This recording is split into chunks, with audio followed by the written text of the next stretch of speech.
আপনারা অবগত আছেন গত 16/6/2026 তারিখে রাত 10:30টার দিকে ঢাকা মাওয়া এক্সপ্রেসওয়েতে জনাব তরিকুল ইসলাম পবন, যার বয়স 27, তিনি এবং ওনার বান্ধবী লামিয়া আক্তার অন্যান্য বন্ধুদের জন্য আবদুল্লাপুরের যে ফ্লাইওভার সেখানে অপেক্ষা করছিলেন।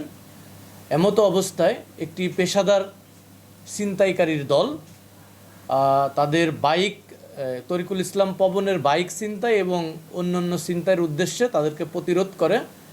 এমতো অবস্থায় তরিকুল ইসলাম পবন এই ছিনতাইকারীদেরকে সাথে তার ধস্তাধস্তি হয়। ধস্তাধস্তির এক পর্যায়ে এই ছিনতাইকারীর দল তরিকুল ইসলাম পবনকে উপর্যুপরি ছুরিয়াঘাত করে এবং তার বান্ধবী লামিয়া আক্তারের কাছ থেকে ভ্যানিটি ব্যাগ এবং মোবাইল ফোন ছিনতাই করে। তাৎক্ষণিক উপস্থিত জনগণ এবং পুলিশ তরিকুল ইসলাম পবনকে আহত অবস্থায় উদ্ধার করে এবং উদ্ধার করে একটি অ্যাম্বুলেন্স যোগে ঢাকা মেডিকেলে পাঠিয়ে দেন। পরবর্তীতে ঢাকা মেডিকেল থেকে আমরা নিশ্চিত হই অতিরিক্ত রক্তক্ষরণে তরিকুল ইসলাম পবন মৃত্যুবরণ করেছেন। আমাদের মান্যবর পুলিশ সুপার জনাব শামীমা পারভিনের তাৎক্ষণিক নির্দেশে আমাদের যে দক্ষিণ কেরানীগঞ্জের কয়েকটি টিম আমরা মাঠে নেমে পড়ি এবং এই তদন্ত প্রক্রিয়ায় আমরা এই 24 ঘন্টার ভিতরই আমরা প্রথমে মেহেদি হাসান রানা নামে এক ব্যক্তিকে মোবাইল সহ হেফাজতে নেই।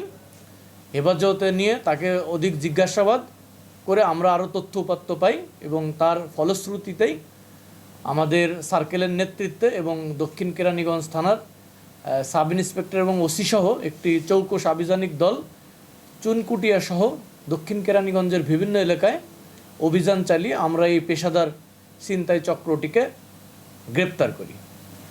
গ্রেপ্তার করে আমরা অবগত হই যে এই গাড়িতে 3 জন ছিনতাইকারী ছিলেন এবং তাদের বিরুদ্ধে তাদের নাম হচ্ছে রাজু আহমেদ ওরফে লালচান, যার নামে বিভিন্ন এরিয়াতে আমাদের জানা মতে 5টি ছিনতাইয়ের মামলা আছে এবং এই সংখ্যা আরও বেশি হবে বলে আমরা প্রাথমিকভাবে ধারণা করছি।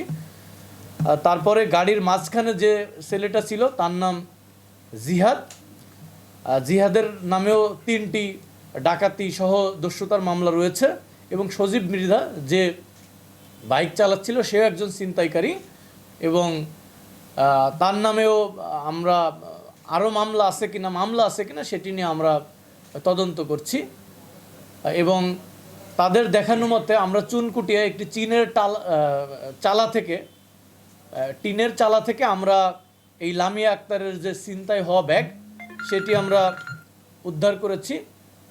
তো এদেরকে আমরা বিজ্ঞ আদালতে প্রেরণ করব এবং রিমান্ড চাইব এই যে দক্ষিণ কেরানীগঞ্জের যে ছিনতাইয়ের নেক্সাস এবং অ্যাকমপ্লাইজ যারা আছে আমরা তাদেরকে আমরা আইনের আওতায় আনব।